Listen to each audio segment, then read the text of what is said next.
Assalamualaikum warahmatullahi wabarakatuh. Kami dari kelompok 6 ingin mempresentasikan hasil diskusi kelompok kami yang berjudul Pengambilan Keputusan Manajerial. Sebelumnya, perkenalkan saya Hafiz Rehansyah.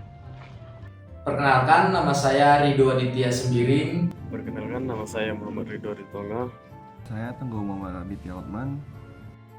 Baik, langsung saja kita memulai presentasi kita pada hari ini. Langsung saja kita kembali ke dalam videonya. Saya akan menjelaskan apa sih pengertian pengambilan keputusan manajerial. Jadi, pengambilan keputusan manajerial itu merupakan proses ketika seorang manajer memilih satu alternatif tindakan yang dianggap paling tepat untuk menyelesaikan masalah, memanfaatkan peluang, atau mencapai tujuan organisasi. Dalam konteks manajemen modern, keputusan tidak lagi dipahami sebagai tindakan spontan, tetapi sebagai proses yang terstruktur dan sistematis. Robbins dan Coulter menyatakan bahwa pengambilan keputusan manajerial melibatkan identifikasi masalah, pengumpulan data, analisis alternatif, sampai pemilihan keputusan terbaik berdasarkan evaluasi yang menyeluruh. Jadi pengambilan keputusan ini juga menjadi inti dari seluruh fungsi manajemen. Setiap aktivitas manajerial mulai dari perencanaan, perorganisasian, pengarahan hingga pengendalian berlangsung melalui rangkaian keputusan. Di sini saya akan menjelaskan tentang tahapan-tahapan dalam proses pengambilan keputusan dalam manajerial. Nah, tahapan yang pertama yaitu adanya identifikasi masalah. Nah, identifikasi masalah ini merupakan landasan penting dalam pengambilan proses keputusan dalam manajerial. Karena seorang manajer sebelum mengambil keputusan itu diharuskan untuk melihat dulu apa pokok permasalahannya sehingga dapat menyusun rencana berikutnya. Nah, yang kedua yaitu pengumpulan dan analisis informasi. Jadi seorang manajer itu pada umumnya setelah dia mengetahui pokok permasalahan dalam suatu organisasi atau suatu perusahaan miliknya, maka seorang manajer ini harus tahu dulu nih, ya kan? Setelah tahu pokok permasalahannya, seorang manajer juga harus tahu informasi terkait pokok permasalahan tersebut. Nah, informasi ini bisa didapatkan dari internal maupun sumber eksternal di lapangan. Jadi seorang manajer itu pada umumnya harus bisa memilih informasi-informasi yang sekiranya akurat terkait masalah yang dihadapi oleh sebuah organisasi tersebut. Nah, yang ketiga yaitu adanya pengembangan alternatif solusi. Nah, pada tahap ini itu dia lebih menekankan untuk adanya berbagai opsi gitu sebagai penyelesaiannya. Jangan hanya terpaku atau terpatok pada satu solusi saja.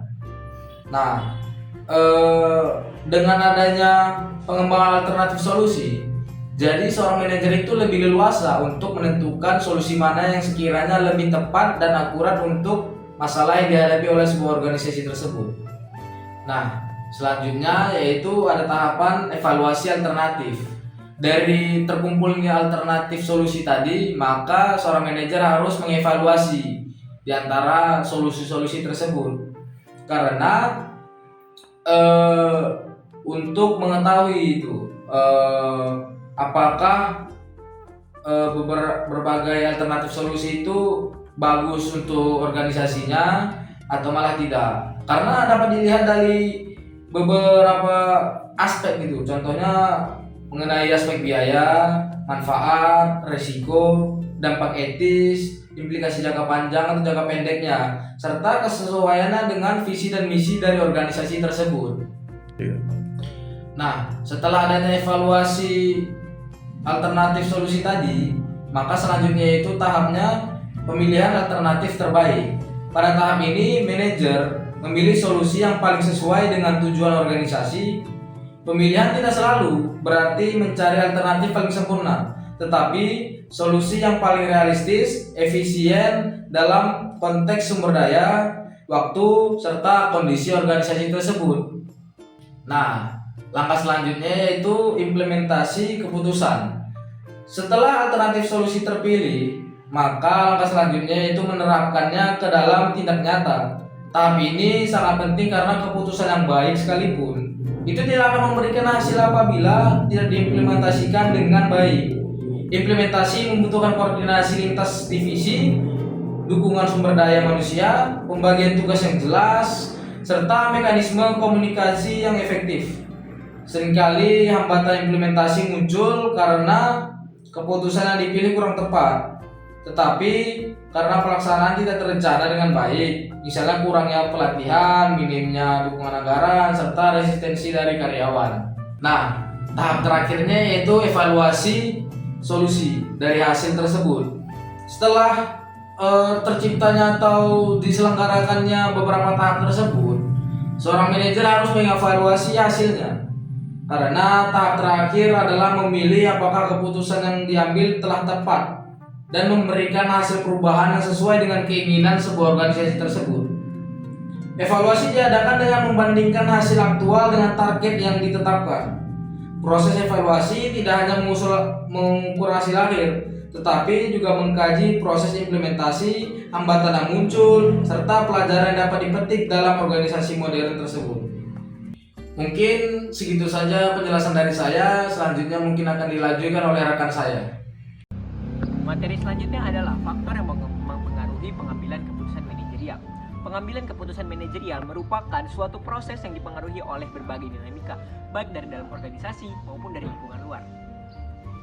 Manajer tidak hanya mempertimbangkan satu variabel saja, melainkan melihat secara menyeluruh sebelum menentukan pilihannya yang paling tepat. Dalam konteks organisasi modern, proses ini semakin kompleks karena perubahan lingkungan yang lebih cepat, perkembangan teknologi, dan meningkatnya tuntutan pemangku kepentingan. Maka, secara umumnya ada beberapa faktor yang mempengaruhi proses tersebut berjalan. Yang pertama ada informasi. Yang kedua adalah pengalaman dan intuisi. Yang ketiga kondisi lingkungan. Yang keempat sumber daya organisasi. Dan yang terakhir yang kelima budaya organisasi. Mungkin itu saja materi yang dapat saya sampaikan. Untuk selanjutnya saya serahkan kepada kelompok materi berikutnya. Baik, di sini saya akan menjelaskan pentingnya pengambilan keputusan bagi organisasi. Pengambilan keputusan merupakan salah satu elemen terpenting dalam proses manajemen. Karena setiap tindakan yang dilakukan organisasi pada dasarnya berawal dari sebuah keputusan. Kemudian pengambilan keputusan yang tepat dapat meningkatkan efisiensi operasional. Jika manajer mampu memilih metode kerja, alokasi sumber daya, atau operasional. Kemudian keputusan manajerial berperan penting dalam memperkuat posisi kompetitif organisasi. Kemudian keputusan yang tepat juga membantu mengurangi risiko kegagalan. Selain itu, keputusan yang baik memberikan arah dan pedoman yang jelas bagi karyawan. Di sisi lain, keputusan yang buruk atau tidak matang dapat menimbulkan berbagai dampak negatif seperti ketidakharmonisan internal, kesalahan prosedur, hingga terjadinya kerugian organisasi secara keseluruhan. Baik, mungkin itu saja presentasi dari kelompok kami. Sekian dan terima kasih. Wabillahi taufiq wal hidayah. Wassalamualaikum warahmatullahi wabarakatuh.